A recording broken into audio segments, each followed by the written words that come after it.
Karine, can you tell us what you're excited that was presented for localized bladder cancer, starting with non-muscle invasive? Yes, so we're hearing a lot about immunotherapy in earlier settings in bladder cancer. So a reminder for fellows, we frequently don't see these patients in our clinics because they're managed by urologists, but we have had approvals for immunotherapy in non-muscle invasive bladder cancer with the use of pembrolizumab for BCG-refractory high-risk non-muscle invasive bladder cancer. This is based on the KEYNOTE-57 trial where patients received 2 years of pembrolizumab. But here with the CREST study, we're looking at sasanlimab, which is a subcutaneous PD-1 inhibitor with BCG and BCG naive non-muscle invasive bladder cancer. So moving that into the earlier state. There are a lot more subcu formulations of immunotherapy coming into practice. Nivolumab is also now subcutaneous and is available in clinic. And in the CREST study, patients received 2 years of this PD-1 sasanlimab, and there was an improved event-free survival. The question is this going to be given by urologists versus medical oncologists? We still need to make sure that we appropriately counsel patients on IRAEs. So I'm looking forward to hearing more on immunotherapy in this space moving forward as well.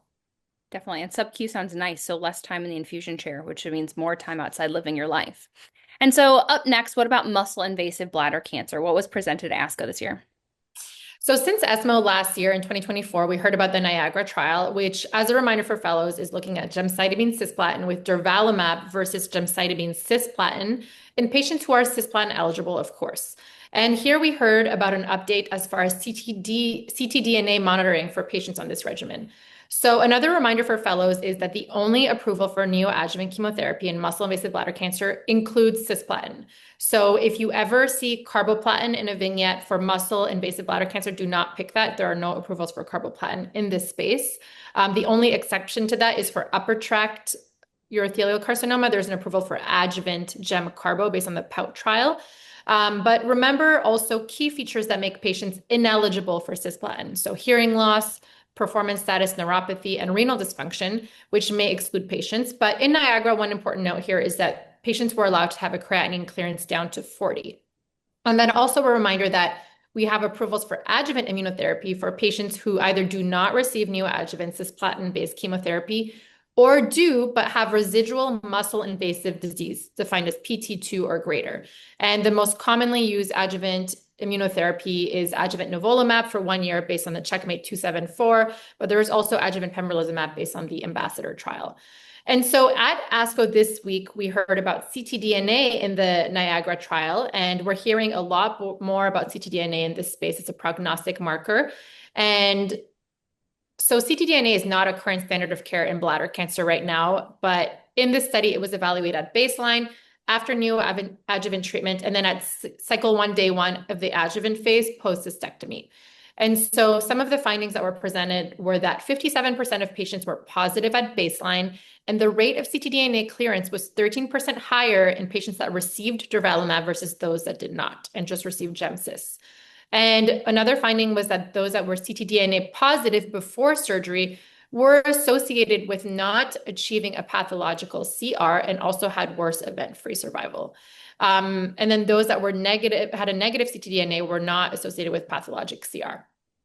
So this highlights, as we know, that ctDNA can be prognostic before and after cystectomy, but we don't know the predictive value. The trial doesn't answer this, but we do need to think about strategies for intensification for those who are ctDNA positive after cystectomy.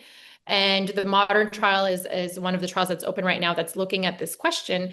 And then we also need to think about those that are ctDNA negative that can be de-escalated. Do they need that full duration of adjuvant immunotherapy?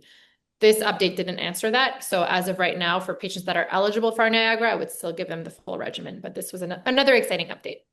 Yeah, that's awesome. I think circulating tumor DNA, as you know, we've seen in other solid tumors, it's becoming very prognostic. I think the next step will be how could it be therapeutic? How can we escalate some people and de-escalate others? So it'll be exciting to see what happens in the next few years in this space. And so tell us about some ASCO 2025 updates in metastatic bladder. What was discussed and what were you excited about? So we had there's a lot of, the theme of this episode is updates. So there was an update of EV302 as far as subgroup analysis. As a reminder for fellows, this is the landmark trial for which enfortumab vedotin, so Nectin-4 antibody-drug conjugate, know that mechanism of action, and pembrolizumab got approved frontline in the last 2 years. And in this update, we heard results that I think are useful to counsel patients on the expected response that we can see. So among patients who respond, the probability of maintained response at 2 years was 50%, and the probability of a maintained complete response at 2 years was 75% for those that achieved a CR. The median number of cycles was 13 on EVP, but longer for responders as expected. One of the questions is that up to 60% of patients have grade 3 toxicity, and absolutely remember the key toxicities. So you have neuropathy, dermatologic toxicity, hyperglycemia, and then more rarely ocular cytopenias, GI toxicity. And one of the questions is, can we find ways to de-escalate for patients before they have that intolerable neuropathy that's impacting their quality of life? Personalize the treatment dose and duration, incorporating both radiographic and maybe ctDNA in the metastatic space in the future.